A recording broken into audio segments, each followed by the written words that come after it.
Hi hello friends, welcome to Deepa kitchen. ಇವತ್ತಿನ ವಿಡಿಯೋದಾಗ hotel ಶೈಲಿಯ ರೇಷ್ಮೆ ದೋಸೆ ರೆಸಿಪಿ ನಿಮ್ಮ ಜೊತೆ ಶೇರ್ ಮಾಡತ್ತೀನಿ ನೋಡ್ರಿ. ಇದು ನೋಡಕ್ಕೆ ಎಷ್ಟು ಬೆಳ್ಳಗಿರ್ತೈತಲ್ರಿ, ಅಷ್ಟೇ ಮೃದುವಾಗಿ ಬಾಯಾಗಿಟ್ರೆ ಸಾಕ್ರಿ ಕರುಗುವಂಥ ದೋಸೆ ಐತೆ ನೋಡ್ರಿ. ಬರೀ ದೋಸೆ ಹೆಂಗೆ ಮಾಡೋದು ಅಂತೇಳಿ ಇವತ್ತಿನ ವಿಡಿಯೋದಾಗ ನೋಡುವಂತ್ರಿ. ಇಲ್ಲಿ ನೋಡ್ರಿ 1 ಕಪ್ ಆಗೋಷ್ಟು ನಾನು ರೇಷನ್ ಅಕ್ಕಿ ಹಾಕೊಂಡೇನ್ರಿ. ಇದನ್ನ 1-2 ರಿಂದ 3 ಸರ್ತಿ ಸ್ವಚ್ಛಗೆ ತೊಳಿಬೇಕಾಗತ್ತೆ ನೋಡ್ರಿ. ಇವಾಗ ನೋಡ್ತಾ ಇರ್ಬೋದ್ರಿ, ನಾನು ಕೂಡ ತೊಳೆದು ತಗೊಂಡಿನ್ರಿ ನೀರೆಲ್ಲ ತೆಗೆದು. ಇವಾಗ ಏನ್ ಮಾಡೋಮ್ರಿ, ಇದಕ್ಕೆ 1 ಕಪ್ ಆಗೋಷ್ಟು ಒಣ ಕೊಬ್ಬರಿ ಹಾಕೊಳತ್ತೀನಿ ನೋಡ್ರಿ. ನೀವು ಬೇಕಂದ್ರೆ ಹಸಿ ಕೊಬ್ಬರಿ ಕೂಡ ಹಾಕೋಬಹುದ್ರಿ. ನೆಕ್ಸ್ಟ್ ಇದಕ್ಕೆ ನೀರ್ ಹಾಕೊಂಡು ಇದನ್ನ ನೆನ್ಸಿಡ್ಬೇಕಾಗತ್ರಿ. ಎಷ್ಟಂದ್ರ 5 ರಿಂದ 6 ಅವರ್ ಇದನ್ನ ನೆನ್ಸ್ಕೋಬೇಕಾಗತ್ರಿ. ಇವಾಗ ನೋಡ್ತಾ ಇರ್ಬೋದ್ರಿ, ಇವೆಲ್ಲ ಅಕ್ಕಿ ಆಗ್ಲಿ ಕೊಬ್ಬರಿ ಆಗ್ಲಿ ಸಾಫ್ಟ್ ಆಗಿ ನೆಂದವ್ರಿ. ಇವಾಗ ಏನ್ ಮಾಡೋಮ್ರಿ, ಇದ್ರಾಗಿ ನೀರೆಲ್ಲ ತೆಗೆದು ಮಿಕ್ಸಿ ಜಾರಿಗೆ ಹಾಕೊಳ್ಳುವಂತ್ರಿ.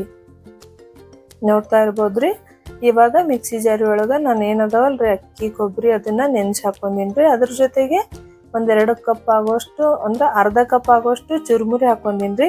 1 ಕಪ್ ಆಗೋಷ್ಟು ಗಟ್ಟಿ ಮೊಸರು ಹಾಕೊಳತ್ತೀನಿ ನೋಡ್ರಿ. ಹುಳಿ ಇಲ್ಲಾರ್ದ ಮೊಸರು ಹಾಕೋರಿ. ನೆಕ್ಸ್ಟ್ ಇದಕ್ಕೆ ಸ್ವಲ್ಪ ನೀರ್ ಹಾಕೊಂಡು ಸಾಫ್ಟ್ ಆಗಿ ರುಬ್ಕೋಬೇಕಾಗುತ್ತೆ ನೋಡ್ರಿ. ನೀವು ನೋಡ್ತಾ ಇರ್ಬೋದ್ರಿ, ಹಿಟ್ಟು ಅನ್ನೋದು ಎಷ್ಟು ಸಾಫ್ಟ್ ಆಗಿ ಬಬಲ್ಸ್ ಬಂದವ ಅಂತ ಹೇಳ್ರಿ. ಇವಾಗ ಏನ್ ಮಾಡೋಮ್ರಿ, ಇದನ್ನ ಒಂದು ಬೋಗೋಣಿ ಒಳಗ ಅಥವಾ ಒಂದು ಬೌಲ್ದಾಗ ತೆಗೆದಿಡುಮಂತ್ರಿ. ಇದನ್ನ 10 ಅವರ್ ಅಥವಾ 8 ಅವರ್ ನೆನಿಲೇಬೇಕಾಗತ್ರಿ. ಇದಕ್ಕೆ ಯಾಕಂದ್ರ ಇನ್ನು ಸೋಡಾ ಏನು ಹಾಕಂಗಿಲ್ರಿ ನಾವು, ಮತ್ತೆ ಬ್ಯಾಳಿ ಕೂಡ ಹಾಕಿರಲ್ಲ ನೋಡ್ರಿ. ಇವಾಗ ನೋಡ್ತಾ ಇರ್ಬೋದ್ರಿ, ನಾನು ಬೆಳಿಗ್ಗೆ ಬ್ರೇಕ್ಫಾಸ್ಟಿಗೆ ಇದನ್ನ ದೋಸೆ ಮಾಡಕಂತೇಳಿ ಹಿಟ್ಟು ತೆಗ್ದಿನ್ರಿ, ಯಾವ ರೀತಿ ಉಬ್ಬಿ ಬಂದೈತೆ ಅಂತೇಳಿ. ಇವಾಗ ಏನ್ ಮಾಡೋಮ್ರಿ, ಇದಕ್ಕೆ ರುಚಿಗೆ ತಕ್ಕಷ್ಟು ಉಪ್ಪು ಹಾಕೊಳ್ಳುಮಂತ್ರಿ. ಉಪ್ಪು ಹಾಕೊಂಡು ಇದನ್ನ ಮಿಕ್ಸ್ ಮಾಡ್ಕೊಳ್ಳುಮಂತ್ರಿ.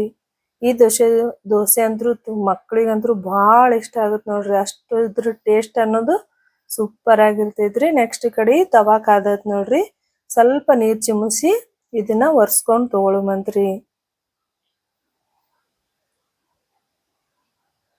ನೀವು ಟಿಶ್ಯೂ ಪೇಪರ್ಲೇನು ಒರ್ಸ್ಕೋಬೋದ್ರಿ, ಇಲ್ಲ ಈ ತರನು ಒರ್ಸ್ಕೋಬೋದ್ರಿ. ನೆಕ್ಸ್ಟ್ ಸ್ವಲ್ಪ ಬ್ಯಾಟರ್ ಹಾಕೊಂಡು ಇದನ್ನ ಜಸ್ಟ್ ಟಚ್ ಮಾಡ್ಬೇಕು ನೋಡ್ರಿ. ಇವಾಗ ಲೋ ಫ್ಲೇಮ್ದಾಗಿಟ್ಟು ಇದನ್ನ 2 ನಿಮಿಷ ಬೇಯಿಸ್ಕೋಬೇಕ್ರಿ. ನೀವು ನೋಡ್ತಾ ಇರ್ಬೋದ್ರಿ, ಎಷ್ಟು ಮಸ್ತಾಗೆ ವೈಟ್ ಆಗಿ ಬಂದೈತೆ ಅಂತ ಹೇಳಿ ದೋಸೆ ನೋಡ್ರಿ, ಎಷ್ಟು ಸಾಫ್ಟ್ ಕೂಡ ಬಂದೈತ್ರಿ. ಅದೇ ರೀತಿ ಉಳ್ದೆಲ್ಲ ದೋಸೆಗಳ್ನು ಹಾಕೋತೀನಿ ನೋಡ್ರಿ. ಇವಾಗ ಇದು ದೋಸೆ ಹಾಕನ ಲೋ ಫ್ಲೇಮ್ದಾಗಿಟ್ಟೆ ಹಾಕೋಬೇಕಾಗುತ್ತೆ ನೋಡ್ರಿ. ನನ್ನ ರೆಸಿಪಿ ನಿಮಗೆ ಇಷ್ಟ ಆಯ್ತಂದ್ರ ಮರಿಲಾರ್ದೆ ಒಂದು ಲೈಕ್ ಮಾಡ್ರಿ, ಹಾಗೆ ಚಾನಲ್ ಸಬ್ಸ್ಕ್ರೈಬ್ ಮಾಡ್ರಿ. ಈ ರೆಸಿಪಿ ಇಷ್ಟ ಆಯ್ತಂದ್ರ ಸಬ್ಸ್ಕ್ರೈಬ್ ಮಾಡೋದು ಮಾತ್ರ ಮರೆಯಕ್ಕೆ ಹೋಗ್ಬೇಡ್ರಿ. ನೋಡ್ತಾ ಇರ್ಬೋದ್ರಿ, ಅದೇ ರೀತಿ ಎಲ್ಲ ದೋಸೆ ಕೂಡ ನಾನು ರೆಡಿ ಮಾಡ್ಕೊಂಡಿನಿ ನೋಡ್ರಿ. ಇವಾಗ ಸರ್ವಿಂಗ್ ಪ್ಲೇಟ್ ಮಾಡ್ಕೊಳ್ಳುಮಂತ್ರಿ. ಈ ದೋಸೆ ಜೊತೆ ನೀವು ಕೊಬ್ಬರಿ ಚಟ್ನಿ ಮಾಡ್ಕೋಬಹುದ್ರಿ, ಅಥವಾ ಕೆಂಪು ಚಟ್ನಿ ಮಾಡ್ಕೋಬಹುದ್ರಿ. ಇಲ್ಲಿ ನಾನೇ ಕೊಬ್ಬರಿ ಚಟ್ನಿನೇ ಮಾಡ್ಕೊಂಡಿನಿ ನೋಡ್ರಿ. ನೋಡ್ತಾ ಇರ್ಬೋದ್ರಿ, ಎಷ್ಟು ಸಾಫ್ಟ್ ಆಗಿ ವೈಟ್ ಆಗಿ ಬಂದೈತೆ ಅಂತೇಳಿ. ಒಂದ್ಸತಿ ಈ ರೆಸಿಪಿನ ಟ್ರೈ ಮಾಡಿ ನೋಡ್ರಿ, ಹೆಂಗ್ ಬರ್ತೈತೆ ಅಂತೇಳಿ ಕಮೆಂಟ್ ಕೂಡ ಮಾಡ್ರಿ. ನೀವು ಈ ತರ ಮಾಡ್ಕೊಟ್ರಂದ್ರ ಮನೆಯ ಮಂದಿಗೆ ಅಕ್ಕಿ ದೋಸೆನೆ ಮರ್ತು ಬಿಡ್ತಾರ ನೋಡ್ರಿ. ಅಷ್ಟು ಟೇಸ್ಟ್ ಇರ್ತೈತ್ರಿ ಇದು ದೋಸೆ. ನೆಕ್ಸ್ಟ್ ವಿಡಿಯೋದಾಗ